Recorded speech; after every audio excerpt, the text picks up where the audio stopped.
Hello दोस्तों नमस्कार, मैं नितेश। मेरे इस यूट्यूब चैनल डिफेंस एग्जाम 2.0 में आप सभी का स्वागत है। बच्चों हो जाइए तैयार, क्योंकि आपका एग्जाम बहुत जल्द होने वाला है। ठीक है, जो कि आपका एग्जाम जो है अगस्त में होने वाला है। तो आपको पूरे तरह से फिट होना बहुत जरूरी है, क्योंकि आप जितने रिटन पे ध्यान दे रहे हैं उतना आपको फिजिकल पे भी ध्यान देना जरूरी है। ठीक है, और देखिए हम आपको वीडियो के अंत में बताएंगे कि किस प्रकार से आपको इस बार फिजिकल में क्वालिफाई करना है। और आपको रिटेन का तैयारी हम आपको जीके जीएस करा रहे हैं। वहां से आप जीके जीएस का तैयारी एकदम कर सकते हैं, क्योंकि उसमें सारे इंपोर्टेंट क्वेश्चन सेट किए जा रहे हैं। ठीक है, और देखिए यहाँ पे बिहार पुलिस 2024, ठीक है, सामान्य अध्ययन का क्वेश्चन है, जो कि ओरिजिनल पेपर है। ओरिजिनल पेपर किस दिन का है आप देख लीजिए। देखिए 14/3 यानी कि 14/3/2021 का यह पेपर है। ठीक है, 14/3/2021 का द्वितीय पाली का यह पेपर था, जो कि इसमें पूछे गए प्रश्न है। तो हम आपको बताएंगे, आप कॉपी पेन साथ में जरूर रखें। जो क्वेश्चन आपको ना आता हो आप कॉपी में ऐड करते चले। ठीक है, तो देखिए जो है क्वेश्चन आपके सामने है। और इससे पहले आप डिफेंस एग्जाम 2.0 को सब्सक्राइब नहीं किए हैं तो जाकर के सब्सक्राइब और बेल आइकन को जरूर दबा लीजिएगा। इससे होता है कि जब भी हम वीडियो अपलोड करेंगे सबसे पहले नोटिफिकेशन आपको जाए। तो देखिए एक क्वेश्चन आपके सामने है, जो कि विधान परिषद की नियुक्तम सदस्य संख्या निर्धारित है। ठीक है, विधानसभा का हमसे पूछा गया है। ठीक है, विधान परिषद की नियुक्तम सदस्य। ठीक है, देखिए 28, 34, 44 और 40। बताइए। चलिए जिन बच्चों ने ऑप्शन नंबर यहाँ पे, चलिए इसको डी कर देते हैं और इसको सी कर देते हैं, इसको डी और इसको सी। तो जिन बच्चों ने ऑप्शन नंबर डी पे क्लिक किए होंगे उनका बिल्कुल राइट होने वाला है, क्योंकि 40 जो होता है 40 विधान परिषद की नियुक्तम सदस्य की संख्या है। ठीक है, और देखिए हम आपको बता देते हैं। देखिए भारतीय संविधान में अनुच्छेद में विधान परिषद, किस अनुच्छेद में विधान परिषद की जो संरचना है उल्लेख किया गया था, हमसे पूछा जाए तो आप क्या करके आपको आना है, बताइए क्या करके आना है आपको। तो देखिए भारतीय संविधान अनुच्छेद में विधान परिषद की संरचना का उल्लेख जो किया गया है 171 में। ठीक है, 171 में कॉपी में आप नोट कर ही लीजिए। ठीक है, देखिए और आपको हम बता देते हैं विधान परिषद की जो सदस्य की नियुक्तम संख्या कितना है हमसे पूछा जाए तो आपको क्या करके आना है, 40 करके आना है। ठीक है, जो कि यहाँ पे आपको दिया गया है, 40 करके आपको चले आना है। चलिए हम आपको बताते हैं, फिर सेकेंड नंबर क्वेश्चन पे चलते हैं, जो कि सेकेंड नंबर क्वेश्चन आपके सामने है। चलिए इसको थोड़ा सा और डाउन करना पड़ेगा। चलिए देखिए, निम्न में से किसे भुगतान संतुलन में पूंजी प्रवाह जाना जाता है। बताइए, बहुत ही खास प्रश्न है। निम्न में से किसे भुगतान संतुलन में पूंजी प्रवाह जाना जाता है। तो बताइए, 4 ऑप्शन आपके सामने है, जो कि ऑप्शन ए है भारतीय वित्तीय परिसंपत्तियों को किसी विदेशी क्रेता को बेचना। ठीक है, और ऑप्शन बी है एक भारतीय बैंक से किसी विदेशी उधारकर्ता का ऋण। ठीक है, ऑप्शन सी है एक भारतीय क्रेता किसी विदेशी वित्तीय परिसंपत्ति को खरीदना। ऑप्शन डी है एक भारतीय नागरिक द्वारा विदेशी बैंक से लिए गए ऋण का भुगतान करना। यहाँ पे आपको जो दिखाई दे रहा होगा ऋण यानी कि कर्जा। ठीक है, तो बताइए इसका राइट आंसर, क्योंकि बिहार पुलिस के अंदर कुछ इस प्रकार से ही क्वेश्चन आपको देखने को मिलेगा। तो आपको बताना होगा इसका राइट आंसर क्या होने वाला है। तो जिन बच्चों ने ऑप्शन नंबर ए पे क्लिक किए होंगे उनका बिल्कुल राइट होने वाला है। इसका राइट आंसर ए होगा, जो कि भारतीय जो वित्तीय है परिसंपत्तियों को किसी विदेशी क्रेता को बेच देना, यानी कि भारत की संपत्ति को विदेशी से बेच देना। ठीक है, निम्न में से किसे भुगतान संतुलन पूंजी प्रवाह जाना जाता है। तो हमको क्या करके आना है, भारतीय जो वित्तीय है परिसंपत्तियों को किसी विदेशी के क्रेता से बेच देना, यानी विदेशी से बेच देना। चलिए क्वेश्चन नंबर हम देख लेते हैं, थर्ड यानी कि 44 क्वेश्चन है। इससे पहले भी वीडियो बन चुका है, आप जाकर के देख लीजिएगा। चलिए यहाँ पे देखिए क्या पूछा गया है, IFSC कोड में कितने अंक होते हैं। बहुत बार पूछे गए प्रश्न है और निजी जानकारी के लिए भी यह जरूरी है। कोई पूछ भी देता है हमसे कि IFSC कोड में कितने अंक होते हैं। तो चलिए option A 10, option C 12, option D यानी कि 11, जो कि ऑप्शन डी यानी कि पूरा सीरियल ही गड़बड़ा गया है। तो चलिए 10, 11, 12 और 15 बताइए। बहुत ही खास प्रश्न जी। चलिए जिन बच्चों ने ऑप्शन नंबर बहुत ही अच्छा, ऑप्शन नंबर बी उनका बिल्कुल राइट होने वाला है। ठीक है, यहाँ पे जो ऑप्शन दिखाई दे रहा है बी उनका बिल्कुल राइट होगा, क्योंकि 11 होता है इसका आईएफएससी कोड का अंक। ठीक है, और इसमें थोड़ा सा हम और जान लेते हैं। हमसे पूछा जाए कि आईएफएससी कोड का फुल नेम यानी कि फुल फॉर्म हमसे पूछ लिया जाए तो आपको क्या करके आना है। तो चलिए आपको क्या करके आना है सो हम बता देते हैं। पहले देखिए इंडिया फाइनेंस सिस्टम कोड। ठीक है, आप कॉपी में नोट कीजिए। Indian finance system code English में। ठीक है, और हिंदी में हमसे पूछ लिया जाए तो भारतीय वित्तीय प्रणाली संहिता। ठीक है, हिंदी और इंग्लिश दोनों आप सेट कर लीजिए, यानी कि कॉपी में लिख ही लीजिए, क्योंकि पूछे जाएंगे यह प्रश्न। ठीक है, चलिए और देख लीजिए थोड़ा सा। बैंक की ब्रांच का यूनिट कोड होता है कौन सा? यही आईएफएससी कोड। ब्रांच की जो यूनिट कोड होता है यही जो आईएफएससी कोड आपका है। ठीक है, यह कोड उन्हीं ब्रांच को दिया जाता है। आईएफएससी कोड किन ब्रांच को दिया जाता है? जिसमें एनएफटी ट्रांजैक्शन सिस्टम की सुविधा हो। ठीक है, समझ रहे हैं बात? किन बैंकों को दिया जाता है? जिनमें एनएफटी हो। ठीक है, ट्रांजैक्शन सिस्टम, उन्हीं को आईएफएससी कोड दिया जाता है। आप कॉपी में नोट कर लीजिएगा, बहुत ही खास प्रश्न है। चलिए फिर जो 25 नंबर क्वेश्चन है देख लेते हैं हम लोग। चलिए, राष्ट्र संघ कब अस्तित्व में आया? राष्ट्र संघ कब अस्तित्व में आया? चलिए इसको देख लेते हैं हम लोग। कब आया बताइए? राष्ट्र संघ अस्तित्व में कब आया? तो ऑप्शन ए 8 जनवरी 1918, ऑप्शन बी 14 फरवरी 1919, ऑप्शन सी 10 जनवरी 1920, ऑप्शन डी 15 फरवरी 1920। चलिए जिन बच्चों ने ऑप्शन नंबर सी पे क्लिक किए होंगे उनका बिल्कुल राइट होने वाला है 1920। ठीक है, 1920। तो देख लीजिए 1920 यानी कि 10 जनवरी 1920। ठीक है, राष्ट्र संघ का मुख्यालय हमसे पूछ लिया जाए तो अब क्या होगा आपका बताइए? राष्ट्र संघ का मुख्यालय कहाँ पर अवस्थित है? तो हमसे पूछा जाए तो क्या कहेंगे हम बताइए? इसका राइट आंसर आप लोग बताइए। तो क्या होगा? राष्ट्र संघ का मुख्यालय कहाँ है? तो चलिए मुख्यालय कहाँ है राष्ट्र संघ का? तो आपको करके आना है जनेवा। ठीक है, जनेवा। याद रहे, आपको कॉपी में नोट कर लीजिएगा कि राष्ट्र संघ का मुख्यालय कहाँ है, तो आपको क्या करके आना है? जनेवा करके आना है। ठीक है, चलिए क्वेश्चन नंबर हमारा जो रहने वाला है वो है आपके सामने है। चलिए, भारत में तांबे का तीसरा सर्वाधिक उत्पादक राज्य है बताइए? भारत में तांबे का सर्वाधिक उत्पादक राज्य है राजस्थान, आंध्र प्रदेश, झारखंड और छत्तीसगढ़। 4 ऑप्शन आपके सामने है, बताइए कौन सा होने वाला है इसका राइट आंसर? जी चलिए जिन बच्चों ने ऑप्शन सी पे क्लिक किए होंगे उनका बिल्कुल राइट होने वाला है ऑप्शन सी, जो कि राजस्थान नहीं होगा, आंध्र प्रदेश भी नहीं होगा, छत्तीसगढ़ भी नहीं होगा। यहाँ पे हमसे पूछा गया भारत में तांबे का तीसरा सर्वाधिक उत्पादक राज्य, तो 2 उत्पादक राज्य कौन सा है ये भी आपको जानना बहुत जरूरी है। ठीक है, देखिए हम आपको बता देते हैं कि मध्य प्रदेश, राजस्थान तथा झारखंड। ठीक है, इसमें मध्य प्रदेश भी सम्मिलित है, मध्य प्रदेश। ठीक है, मध्य प्रदेश। चलिए नोट कर लीजिए आप लोग, मध्य प्रदेश। ठीक है, मध्य प्रदेश हो गया, और एक है राजस्थान। ठीक है, राजस्थान भी नोट कर लीजिएगा, और एक झारखंड है। तीनों ठीक है तांबा का।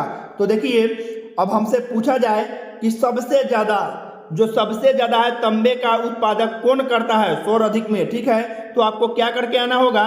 तो आपको क्या करके आना है? राजस्थान करके आना है। ठीक है, क्या करके आना है? राजस्थान, जो कि राजस्थान खेतरी तांबा के उत्पादक के लिए बहुत ही प्रसिद्ध है। ठीक है, राजस्थान है यहाँ जो है ये होगा इसका राइट आंसर। जो सर्वाधिक है तो हमको राजस्थान करके आना है। चलिए आगे देख लेते हैं क्वेश्चन।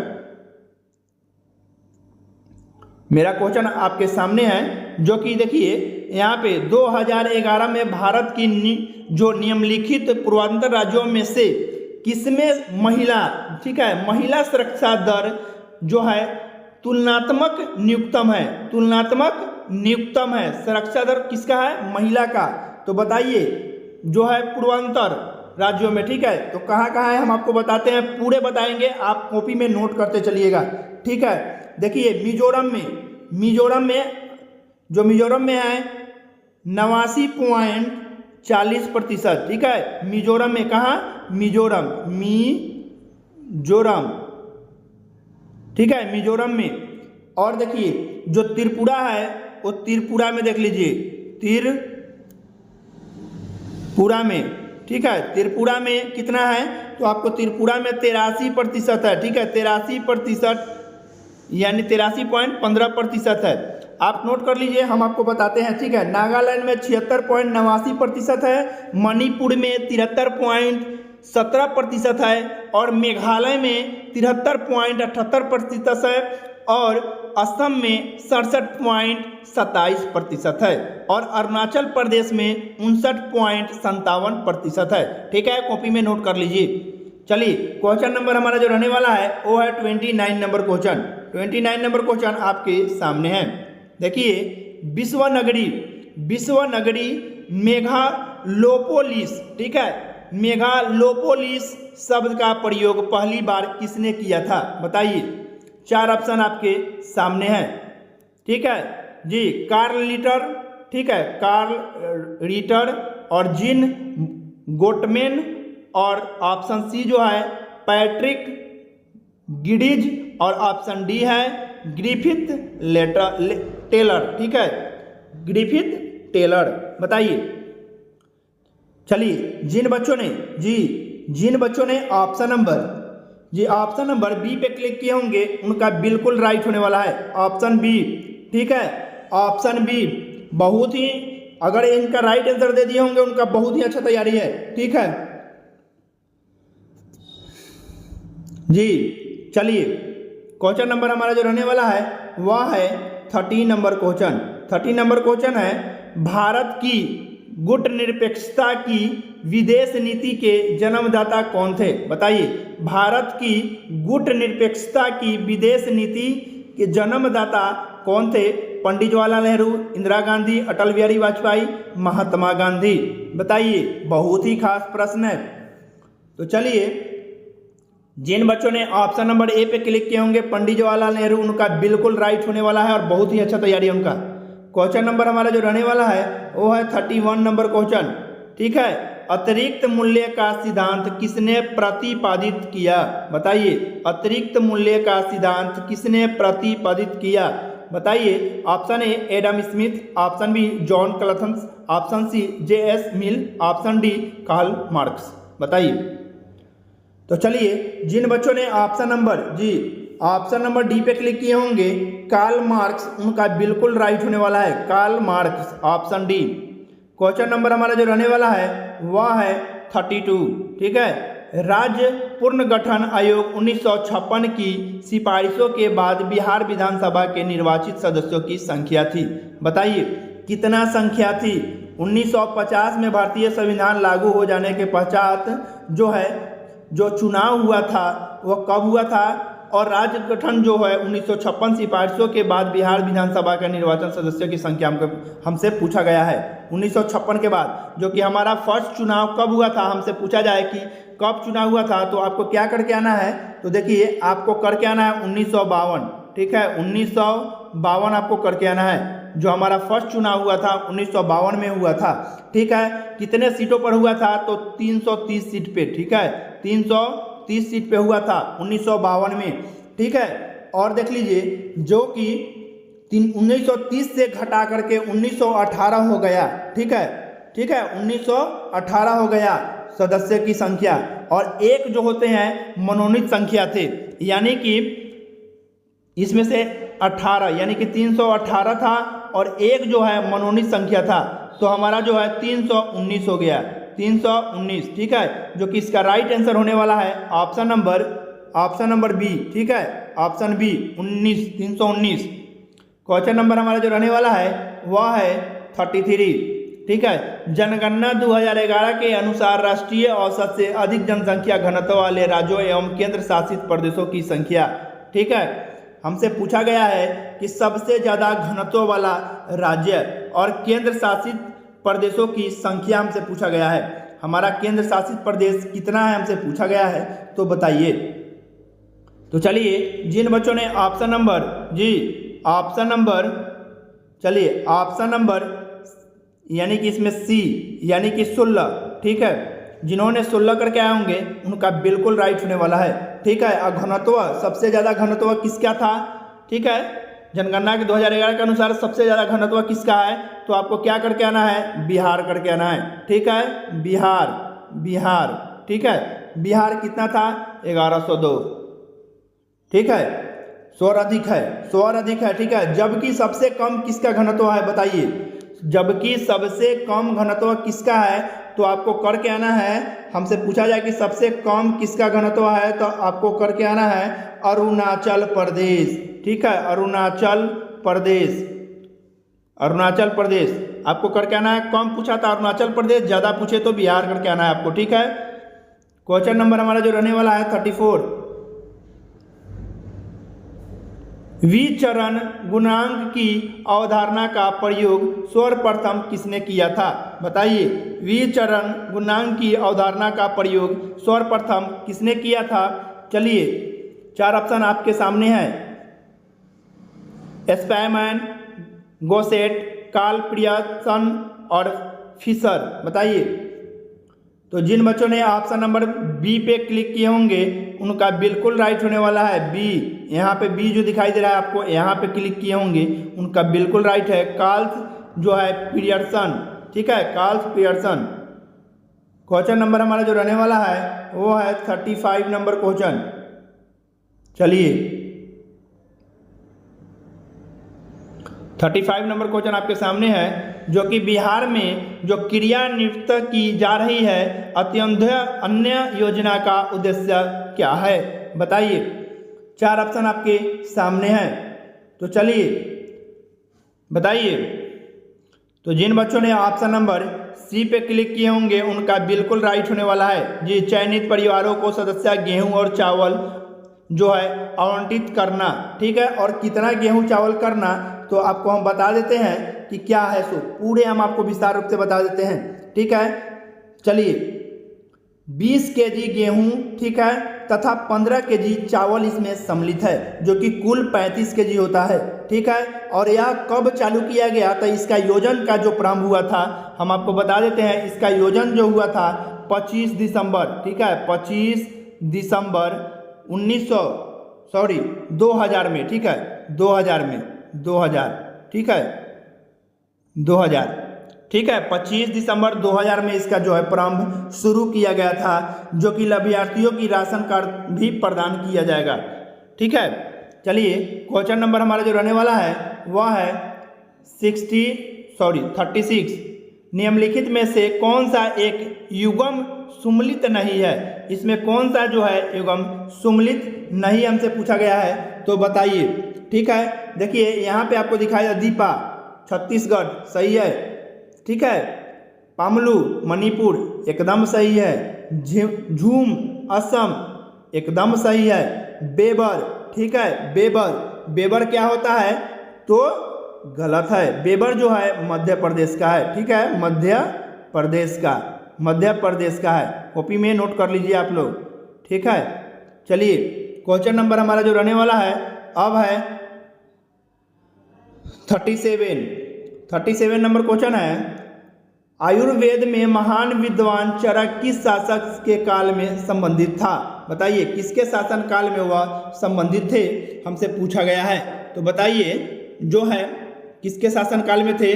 तो जिन्होंने ऑप्शन नंबर 4 ऑप्शन आपके सामने हैं, ठीक है, अशोक है, पुष्यमित्र शुंग है और कनिष्क है और चंद्रगुप्त प्रथम है, बताइए।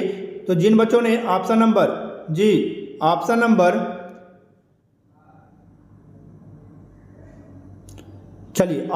जिन बच्चों ने कनिक्स, यानी कि सी पे क्लिक किए होंगे, उनका बिल्कुल राइट होने वाला है जी। और कनिक्स हमसे पूछा जाए कनिक्स कौन थे, कौन से राजवंश के थे, तो आपको क्या करके आना है, कुषाण वंश के राजा कनिक्स के, ठीक है, और राजवैद्य थे, ठीक है, राजवैद्य थे। चरक जो थे राजवैद्य थे, किसके किसके थे, कुषाण वंश के राजा कनिष्क के राजवैद्य थे, ठीक है। चरक जो थे वो है कुषाण के थे, कनिष्क के राजवैद्य। चलिए कॉपी में नोट कर लीजिएगा। 38 संघीय बजट 2020 से 21 में सकल घरेलू उत्पाद के प्रतिपादन के रूप में राजकोषीय घटे का क्या लक्ष्य निर्धारित किया गया था, बताइए। चलिए 4 ऑप्शन आपके सामने है, 3.3%, 3.8%, 3.5% और 4.0%, ठीक है। चलिए बताइए। तो जिन बच्चों ने ऑप्शन नंबर सी पे क्लिक किए होंगे उनका बिल्कुल राइट होने वाला है ऑप्शन सी, 3.5%। क्वेश्चन नंबर हमारा जो रहने वाला है वह है 39 नंबर क्वेश्चन, ठीक है। चलिए रंग राजन समिति के अनुसार गरीबों रेखा के अंतर्गत 2011 से 12 के लिए प्रति माह प्रति व्यक्ति व्यय है, बताइए कितना है। 2011 से 12 के प्रति माह के व्यक्ति, बताइए। चलिए जिन्होंने ऑप्शन ए, ठीक है, क्लिक किए होंगे उनका बिल्कुल राइट होने वाला है। शहरी क्षेत्रों के लिए 1407 रुपये, प्रति ग्रामीण क्षेत्र के लिए 972 रुपये। क्वेश्चन नंबर हमारा जो रहने वाला है वह है 40, ठीक है, 40 नंबर क्वेश्चन आपके सामने है। चलिए राज्य की उत्पत्ति का सबसे प्राचीन सिद्धांत कौन सा है, बताइए। राज्य की उत्पत्ति का सबसे प्राचीन सिद्धांत कौन सा है, बताइए। देखिए ऑप्शन 4 आपके सामने है, जो द्रव्य सिद्धांत, बल सिद्धांत और सामाजिक समझौता सिद्धांत और विकासवादी सिद्धांत, बताइए इसका राइट आंसर। तो चलिए इसका राइट आंसर जो होने वाला है ऑप्शन ए ही होगा, वैद्य सिद्धांत, ठीक है, वैद्य ही सिद्धांत होगा इसका राइट आंसर। क्वेश्चन नंबर हमारा जो रहने वाला है वह है 41 नंबर क्वेश्चन। निम्न में से कौन सा मत राज्य की उत्पत्ति के विकासवादी सिद्धांत का सर्वप्रथम करता है, जी समर्थन करता है, ठीक है, यहाँ पे समर्थन करता है, विकासवादी सिद्धांत का समर्थन करता है, बताइए। 4 ऑप्शन आपके सामने हैं। चलिए ऑप्शन भी हम बता देते हैं आपको। राज्य का कृत्रिम रचना, राज्य की उत्पत्ति एक विशेष जो है समयावधि में हुई, और राज्य युद्धों का परिमाण, और ऑप्शन डी जो रहने वाला है राज्य मानव समाज के निरंतर विकास का परिणाम, ठीक है। बताइए इसका राइट आंसर क्या होगा। तो जिन बच्चों ने ऑप्शन नंबर डी पे क्लिक किए होंगे उनका बिल्कुल राइट होने वाला है ऑप्शन डी इसका राइट आंसर। क्वेश्चन नंबर हमारा जो रहने वाला है 42, ठीक है, 42 अध्यक्ष और उपाध्यक्ष की अनुपस्थिति में उसके कार्य करता है, बताइए। अध्यक्ष और उपाध्यक्ष की नहीं रहने के बाद कौन कार्य करता है हमसे पूछा गया है, ठीक है। यहाँ पे अनुपस्थित जो लिखा हुआ है नहीं रहने के कारण, अनुपस्थिति बोलते हैं जो नहीं है तो अनुपस्थिति, ठीक है। तो चलिए ऑप्शन ए जो है सदन का परिष्टतम सदस्य, ऑप्शन बी है जो सत्तारूढ़ दल का जो वरिष्ठतम सदस्य यानी कि बुजुर्ग सदस्य, ठीक है, और ऑप्शन सी जो है उपराष्ट्रपति, ऑप्शन डी है राष्ट्रपति, जिस व्यक्ति को जो नियुक्ति करते हैं उनका, ठीक है। तो बताइए बहुत ही खास प्रश्न है, ठीक है। तो चलिए जिन बच्चों ने ऑप्शन नंबर जी पहले देख लीजिए, बता देते हैं। लोकसभा के अध्यक्ष अनुपस्थिति में उपाध्यक्ष या उपाध्यक्ष की अनुपस्थितियों में राष्ट्रपति द्वारा बनाए गए वरिष्ठ सदस्यों के पैनल में से व्यक्ति जो पीठासीन होता है उसको कह देते हैं, ठीक है। इस पैनल में आमतौर पर 6 सदस्य होते हैं, ठीक है। इस पे कितने सदस्य होते हैं, 6 सदस्य होते हैं, जिनको राष्ट्रपति किसी को भी ऐड कर सकते हैं। तो इसका जो राइट आंसर होगा राष्ट्रपति जी होंगे, ठीक है। राष्ट्रपति जिस व्यक्ति को मनोनीत करेंगे उनको उपाध्यक्ष और नहीं रहने के बाद वह काम कर सकते हैं। चलिए क्वेश्चन नंबर आपके सामने है जो कि 43 है, ठीक है, 43 है, इसको थोड़ा सा और डाउन करना पड़ेगा। चलिए बताइए। कोर सारभागा मुद्रा स्फीति किस मुद्रास्फीति का मापन है? बताइए, बहुत ही खास प्रश्न है। आपको यह क्वेश्चन का जवाब देना है तो आपको बताइए क्या होगा इसका राइट आंसर। तो हम आपको बता देते हैं, आप इसको समझ लीजिएगा और कॉपी में ऐड कर लीजिएगा, ठीक है। चलिए, इसका जो राइट आंसर होने वाला है ऑप्शन जो है ऑप्शन सी इसका राइट आंसर, ठीक है। ऑप्शन सी, ऑप्शन सी, ए भी जोड़ लीजिए। चलिए, ऑप्शन सी होगा इसका राइट आंसर। क्वेश्चन नंबर हमारा जो रहने वाला है वो है 44 नंबर क्वेश्चन। चलिए, परंपरावादी सम्मिश्र प्रणाली में मुद्रा की मात्रा में वृद्धि के परिणाम जो है स्वरूप क्या परिवर्तन होगा? बताइए, परिणाम स्वरूप क्या परिवर्तन होगा हमसे पूछा गया है। तो बताइए, मूल्य स्तर में वृद्धि, मूल्य स्तर में कोई परिवर्तन नहीं, उत्पादन तथा रोजगार स्तर में कोई परिवर्तन नहीं, रोजगार और उत्पादन में वृद्धि। तो इसका जो राइट आंसर होगा बता दीजिए जल्द से जल्द कमेंट बॉक्स में, ठीक है। तो इसका जो राइट आंसर होने वाला है ऑप्शन सी ही होगा, ठीक है। ऑप्शन सी ही होगा इसका राइट आंसर, ऑप्शन सी, ठीक है। बहुत ही खास प्रश्न था। तो बताइए, सी यानी कि मूल्य स्तर में वृद्धि और रोजगार और उत्पन्न में जो उत्पादन में वृद्धि, ठीक है, दोनों होगा, ठीक है। परंपरावादी सम्मिश्र प्रणाली में मुद्रा की मात्रा में वृद्धि के परिणाम स्वरूप क्या परिवर्तन होगा? तो यही होगा मूल्य स्तर में वृद्धि और रोजगार में उत्पादन में वृद्धि, ठीक है। चलिए, इस सेशन का अंतिम क्वेश्चन आपके सामने है जो कि 45 नंबर क्वेश्चन है। निम्नलिखित में से असत्य कथन को छांटिए। असत्य कथन को छांटिए, यह आपके लिए HW के रूप में दिया जाता है। अगर आपका कितना सही होता है कितना गलत होता है आप कमेंट बॉक्स में जरूर कमेंट कर दीजिएगा। और चलिए, हम जो आपको बताए हुए थे कि शुरू में हम आपको बताए थे कि हम आपको कुछ बताने वाले हैं, तो चलिए हम आपको बता देते हैं, ठीक है। देखिए, अगर आप फिजिकल का तैयारी करते हैं तो आपको एक बात तो मान के ही चलना चाहिए, इस बार कम से कम आप 5-20 में दौड़ क्लियर कीजिएगा, ठीक है। 5-20 में अगर दौड़ क्लियर करते हैं तो आपको 40 नंबर मिलने जा रहा है, ठीक है। और अगर आप हाई जंप 4-8 भी करते हैं तो आपको जो है मिलने जा रहा है 21 नंबर के करीब, ठीक है। और गोला आपको 20 फीट 100% फेंक देना है। अगर गोला फेंकना है तो आप अगर अभी से आप तैयारी करते हैं गोला फेंकने का तो फेंक दीजिएगा, गोला इजी होता है, ठीक है। सिर्फ आपके बाजू में दम होना चाहिए, ठीक है। तो आपको 25 नंबर, इतना नंबर अगर आपके पास है अवेलेबल तो आपको कोई नहीं हटा सकता है इस बार मेरिट लिस्ट से, ठीक है। यानी कि जो है 20 दूना 40 और 46 और 40 यानी कि आपके पास 86 नंबर अवेलेबल हो जाएंगे। तो आपको जो है रिटेन क्वालिफाई करना है और फिजिकल में इतना नंबर मंगा लेना है, कोई नहीं हटा सकता है। आप चाहे जनरल से हैं या OBC से हैं या SC ST से हैं, ठीक है। OBC के लिए इस बार 80 ठीक है और जनरल के लिए 86 परफेक्ट है और 70 के करीब में 65 से 70 के करीब में SC ST के लिए भी ठीक है, ठीक है। इतना नंबर आप मंगा लीजिए, आपका है सिलेक्शन 100%। लेकिन 5-20 अंदर दौड़ मारना ही मारना है। अगर 5-21 भी हो जाता है आपका तो सीधे 10 नंबर कटेंगे, 30 नंबर बचेंगे, जो कि इसमें 76 नंबर ही पूर पाएंगे। तो आपको दौड़ पे बहुत ही अच्छे से क्लियर करना है, आपको दौड़ करना है, ठीक है। चलिए, जय हिंद, जय भारत।